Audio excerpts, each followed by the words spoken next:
Supply channels میں خلل واقع نہیں ہوئی، جیسا کہ کئی دیگر ممالک میں آپ نے دیکھا کہ وہاں پر شارٹیجز ہو گئیں اور کئی روز کئی کلومیٹر لمبی طویل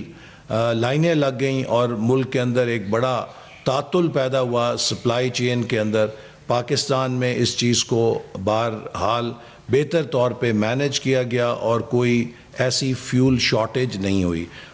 قیمتوں میں اضافہ ہمارے لیے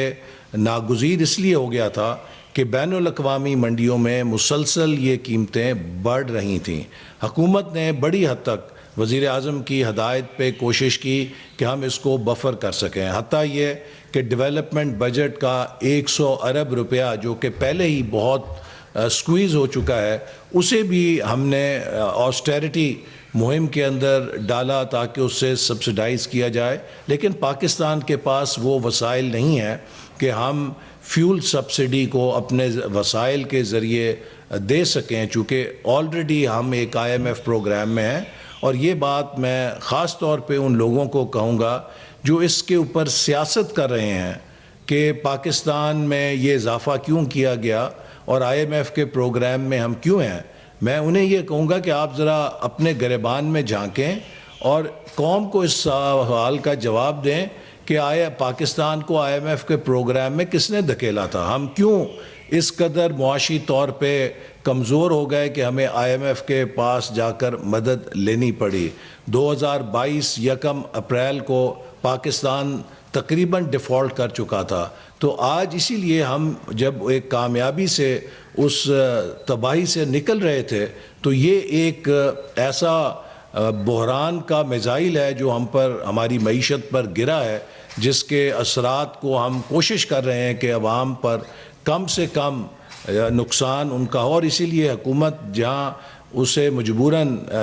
اضافہ کرنا پڑا، کل وزیر اعظم نے 80 روپے پٹرول میں لیٹر میں مزید کمی کی، لیکن یہ خسارہ بھی حکومت کو کسی اور جگہ سے پورا کرنا پڑے گا، چونکہ ہمارے پاس وہ کوشن نہیں ہے کہ جس سے ہم اپنے اضافی وسائل سے سبسڈائز کر سکیں۔ لیکن اس کے ساتھ حکومت نے ایک ٹارگیٹڈ سبسڈی کا پروگرام کیا۔ ہم نہیں چاہتے تھے کہ ہم اکراس دا بورڈ کوئی ایسی سبسڈی دیں کہ جس سے ایک لینڈ کروزر والا بھی فائدہ اٹھائے اور موٹر سائیکل والے کو بھی اتنا ہی فائدہ ہو۔ لہٰذا ایک ٹارگیٹڈ سبسڈی کے تحت جو موسٹ ولنریبل سیکشن ہے، اور بالخصوص 2 ویلرز، ہمارے موٹر سائیکل سوار یا استعمال کرنے والے طبقات، ان کے لیے خصوصی سبسڈی دی گئی ہے، جس سے ان کو اس میں پروٹیکٹ کرنے کی کوشش کی گئی ہے۔ اسی طرح کسانوں کو جو ڈیزل استعمال کرتے ہیں ان کے لیے بھی صوبائی حکومتوں نے مختلف پروگراموں کے ذریعے ان کو اس سے بچانے کے لیے کوشش کی ہے، اور اس میں کسانوں کو براہ راست کسان کارڈ کے ذریعے یا امدادی دیگر صوبوں کے پروگرام کے ذریعے سبسڈی دی جائے گی تاکہ ان کی جو پیداواری لاگت ہے، ہم زراعت سے منسلک معیشت ہیں، اس میں اضافے کو روکا جا سکے۔ اسی طرح ایک انفلیشن میں بڑا تعلق پبلک ٹرانسپورٹ کا ہوتا ہے، اور وہ بھی ڈیزل کے اوپر ہے، تو اس کے لیے بھی ایک ٹارگیٹڈ سبسڈی دی جا رہی ہے تاکہ ہم جو کاسٹ آف ٹرانسپورٹیشن ہے اسے کم سے کم رکھیں اور اس کے انفلیشن کے اوپر زیادہ اثرات نہ مرتب ہوں۔ اور اس کے لیے پنجاب حکومت نے اور سندھ حکومت نے، KP نے، بلوچستان نے اپنے اپنے طور پر اعلانات آپ دیکھ رہے ہیں کہ وہ حکومتیں کر رہی ہیں تاکہ لوگوں کو اور عوام کو ریلیف دیا جا سکے۔ اور یہ اس بات کا ثبوت ہے کہ حکومت عوام کی اس مشکل سے آگاہ ہے۔ ہم سب اس بات پہ بہت زیادہ رنجیدہ ہیں کہ یہ ایک ایسی صورتحال ہے جس نے عوام کی مشکلات میں اضافہ کیا ہے، لیکن میں یہ بات پھر دہرانا چاہوں گا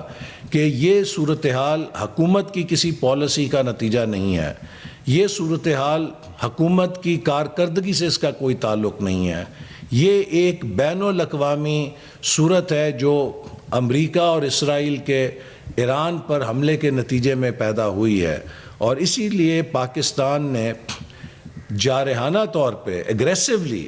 سفارتکاری کے میدان میں کوشش کی کہ ہم اس جنگ کو رکوانے کے لیے اپنا بھرپور کردار ادا کریں تاکہ اگر جنگ رکے گی تو یہ تیل کی قیمتوں میں نارملائزیشن ہو سکے گی اور پاکستان کے اس سفارتی کردار کو پوری دنیا میں سراہا گیا ہے۔ تو پاکستان نے ہر ممکن کوشش کی ہے،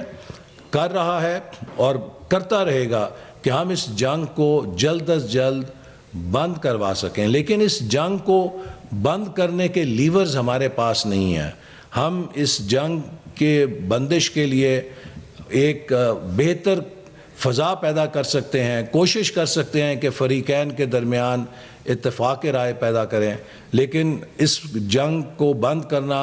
ہمارے اختیار میں نہیں ہے۔ امید کرتے ہیں کہ ہماری کوششیں کامیاب ہوں، دعا کرتے ہیں اور یہ جنگ جلدی بند ہو، لیکن یہ خطرہ بھی ہے کہ یہ جنگ طول پکڑ سکتی ہے۔ اگر یہ طول پکڑے گی تو اس کے اثرات ہم پر ہی نہیں پوری دنیا کے لیے مزید تباہ کن ہوں گے۔ تو اس لیے مجھے امید ہے کہ جو فریقین ہیں اور جو دنیا کی اس وقت بڑی قوتیں ہیں وہ اس بات کا احساس کریں گی کہ اس جنگ کے کیا نتائج اربوں لوگوں کی زندگی پہ مرتب ہو رہے ہیں۔ اس جنگ کے نتیجے میں جو میزائل چل رہے ہیں اس سے صرف ایران کے عوام متاثر نہیں ہو رہے، اس سے افریقہ، ایشیا، لیٹن امریکہ، پورا گلوبل ساؤتھ، اس کے اربوں عوام جو غریب ہیں، جو خط غربت سے نیچے ہیں، وہ ان میزائلوں کا بھی نشانہ بن رہے ہیں۔ اس تیل کی قیمت کے نتیجے میں جو اس بحران سے اضافے کی طرف جا رہی ہے، تو لہٰذا میں سمجھتا ہوں کہ اس قومی چیلنج کو ہمیں ایک قومی چیلنج سمجھ کے ایک قوم بن کر اس کا سامنا کرنا ہے، اس پہ سیاست نہیں کرنی۔ میں میڈیا کے بھائیوں سے بھی کہوں گا کہ ہمیں کسی قسم کی سنسنی خیزی نہیں پھیلانی چاہیے۔ ابھی کل رات میں دیکھ رہا تھا کہ کچھ میڈیا چینلز ہمارے بیانات جو پچھلے دور کے تھے پیٹرول کی قیمت میں، کہ دیکھیں جی پہلے یہ کہتے تھے کہ یہ رات کے اندھیرے میں اضافہ کیوں ہو گیا اور اب انہوں نے اتنا اضافہ کر دیا۔ دیکھیے ایپلز اینڈ اورنجز کو آپ کمپیئر نہیں کر سکتے۔ جب ہم تنقید کرتے تھے، ہم تیل کی قیمتوں میں اضافے میں تنقید کرتے تھے حکومت کی معاشی پالیسیوں کے نتیجے میں۔ وہ پیٹرول کا اضافہ جو حکومت کی معاشی پالیسیوں کے نتیجے میں ڈیویلیویشن کرتا تھا کرنسی کو، ہماری روپے کو کمزور کرتا تھا، اس کے نتیجے میں پھر تیل کی قیمتوں میں اضافہ ہوتا تھا۔ تو اس تنقید میں فرق ہے کہ وہ تنقید حکومت کی پالیسیوں کے اوپر تھی، لیکن آج جو پیٹرول کی اور تیل کی قیمتوں میں اضافہ ہے یہ حکومت کی کارکردگی کی بدولت نہیں، یہ بین الاقوامی محرکات کی وجہ سے ہے۔ تو لہذا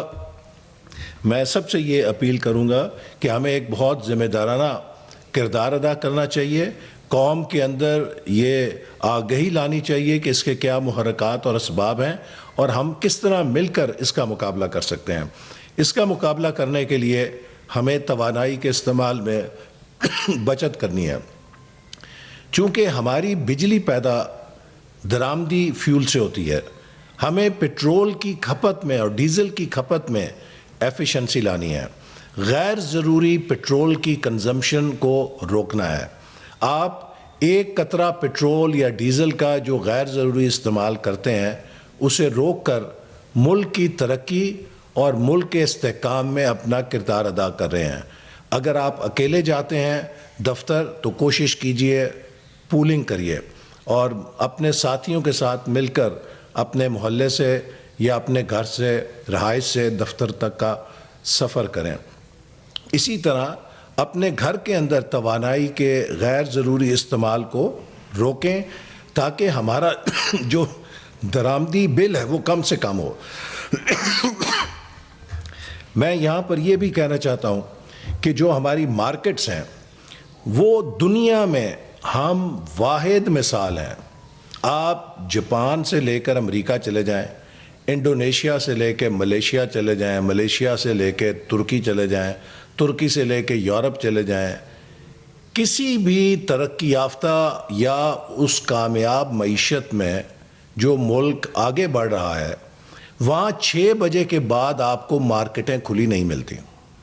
حد یہ ہے کہ کسی جگہ 6 بجے نہیں تو 8 بجے کے بعد کوئی مارکیٹ کھلی نہیں ملے گی،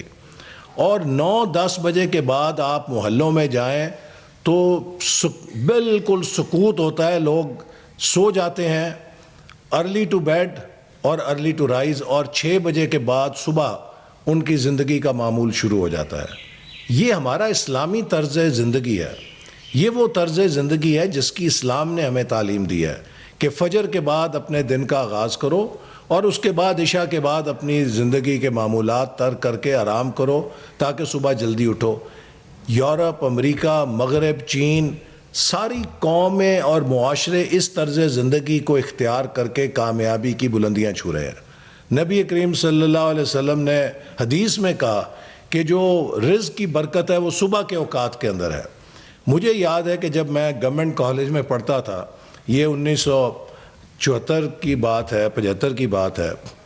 تو ہمارا کبھی پہلا پیریڈ اگر نہیں ہوتا تھا تو ہم انارکلی نکل جاتے تھے، تو صبح 9 بجے انارکلی کے اندر دکانیں کھل گئی ہوتی تھیں، لوگ جھاڑ پونچھ کر رہے ہوتے تھے، تلاوت وہاں سے لگائی ہوتی تھی برکت کے لیے۔ آج آپ جائیں تو 12-1 بجے سے پہلے مارکیٹس نہیں کھلتی، اور رات 2-2 بجے تک تمام مارکیٹس کھلی ہوتی ہیں۔ یہ رات کو جو ہم بجلی استعمال کرتے ہیں، یہ امپورٹڈ فیول سے بجلی چلتی ہے، اور اب اگر ہم رات کو بجلی استعمال کریں گے تو یہ فرنس آئل سے بجلی پیدا ہوگی۔ فرنس آئل 60 سے 80 روپے یونٹ کے اوپر قوم کو اس کی لاگت آتی ہے۔ کیا جب ہم اتنے بڑے بحران کا سامنا کر رہے ہیں ہمیں زیب دیتا ہے کہ ہم اس طرح کا غیر ذمہ دارانہ طرز عمل اختیار کریں؟ کیا دنیا کے دیگر ممالک میں کاروبار اور ان کی معیشت میں خسارہ ہوتا ہے کہ وہ 6 بجے اور 8 بجے دکانیں بند کر دیتے ہیں، جو ہم کوئی غیر ضروری منافع حاصل کرتے ہیں رات 2-2 بجے تک اپنی دکانوں کو جلا کر اور رات 2-2 بجے تک جاگ کر اور دن کو 12-1 بجے تک سو کے؟ وہ کون سی برکت ہے جو ہم حاصل کرتے ہیں؟ دیکھیے، جو کرائسس ہیں وہ مومنٹس ہوتے ہیں آف بیہیویئر چینج۔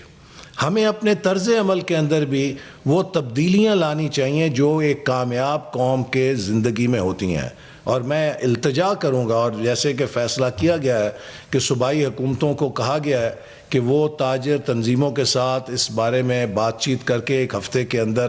لائحہ عمل مرتب کریں تاکہ ہم مارکیٹس کی جلدی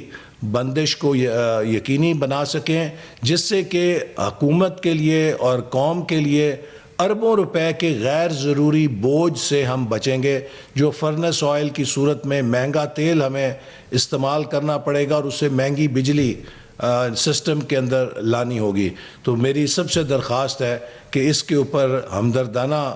تمام ہمارے تاجر پیشہ لوگ جو ہیں وہ محب وطن ہیں، اپنی اس قومی ذمہ داری کا احساس کریں، اور اگر آپ اوقات بدلیں گے تو لوگ اس کے مطابق ایڈجسٹ کر لیں گے اور انہی اوقات کے درمیان وہ خرید و فروخت کریں گے جو ان کے لیے آپ متعین کریں گے۔ اور اسی طرح آج ہم نے پرائس مانیٹرنگ کمیٹی کا بھی اجلاس کیا ہے آج، اور جائزہ لیا ہے کہ ہمارے ٹرانسپورٹ سیکٹر میں کچھ جگہوں پر ہمارے ٹرانسپورٹرز نے غیر ضروری طور پہ کرایوں میں اضافہ کیا ہے۔ اس کا نوٹس لیتے ہوئے ہم نے صوبائی حکومتوں کو ہدایت کی ہے کہ وہ فی الفور تمام ٹرانسپورٹرز کے ساتھ بیٹھ کر جو نرخ نامے ہیں جو حکومت نے تیل میں سبسڈی دی ہے اس کے حوالے سے ان کو مرتب کریں اور اس کے اوپر انفورسمنٹ کریں اور سختی سے عمل درآمد کریں تاکہ عام آدمی کو کم سے کم بوجھ اس کے اوپر پاس آن ہو اور ہم منافع خوری نہ کریں۔ اسی طرح یہ بھی ہمیں رپورٹس آئیں کئی مارکیٹس میں لوگوں نے اگلے دن ہی جو روٹی ہے، چائے کی پیالی ہے، اس میں غیر معمولی اضافہ کر دیا۔ تو یہ طرز عمل ایک اچھی قوم کا نہیں ہے کہ ہم ہر موقع سے منافع خوری کو موقع تلاش کریں، اور اس کے لیے بھی جو صوبائی حکومتیں ہیں اور ضلعی حکومتیں ہیں اور جو انتظامیہ ہے اسے ہدایات جاری کی گئی ہیں کہ وہ سختی سے پرائس مانیٹرنگ کمیٹیز کے ذریعے نگرانی کریں اور نظر رکھیں کہ کسی جگہ منافع خوری نہ ہو اور عوام پر لوگ بوجھ نہ ڈالیں جو کہ اس منافع خوری کے نتیجے میں ان کے اوپر ڈالا جائے گا۔ آخر میں ایک بار پھر یہی کہوں گا کہ یہ جو بحران ہے یہ ایک موقع فراہم کرتا ہے کہ ہم سب مل کر ایک قومی جذبے کے ساتھ نہ صرف اس کا مقابلہ کریں بلکہ ایک مضبوط قوم بن کر ابھریں اور ہم یہ ثابت کریں کہ پاکستانی قوم